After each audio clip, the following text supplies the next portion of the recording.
If I asked the majority of my paying clients, and maybe you as the audience who are watching this, one of the things that they would say that they hate most in their business is selling. Even as they say the word, they get the ick. They're like, well, if only somebody else could do that. Or like, I just don't know how to do it, because many of us were not taught. Many of us were just taught to blend in and not make a fuss and not take up too much space. I mean, this was being a woman in the 80s and the 90s and beyond there. So when it comes to selling and putting yourself out there, this is a really tricky thing.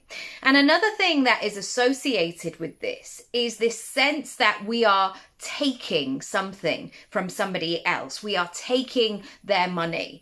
And again, we were programmed to share always, like to give, to be really generous.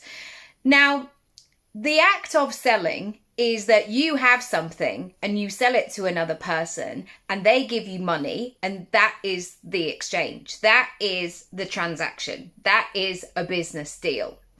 But instead of just focusing on the money that you are taking, and also remembering that money is not the only currency in this. So many people have so many other ways. Maybe it's relief. Maybe it's curbing their anxiety. Maybe it's the excitement. Maybe it's the possibility.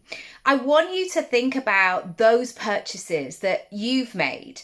And I remember when I signed up to work with a coach for a year, yes, you bet I had that icky feeling when I made that first payment, because it was scary. I also didn't realize that March 2020 was just around the corner. And that's another story for another time. But it felt icky making that first payment, because it was the most I'd ever spent in that capacity. But as soon as I'd signed that contract, as soon as I had made that payment, there was space. There was gratitude. There was excitement. There was relief. Like, I'm actually going to do this. And I've got somebody in my corner who's going to help me, and it's going to be great. And it suddenly just started to open up these opportunities because I had taken the first step. So don't deny people the art of the transaction just because you're worried about taking their money. Obviously, do it within integrity and do it legally and all of these things. But don't deny people of all these other magical emotions. If you want more info, details down below.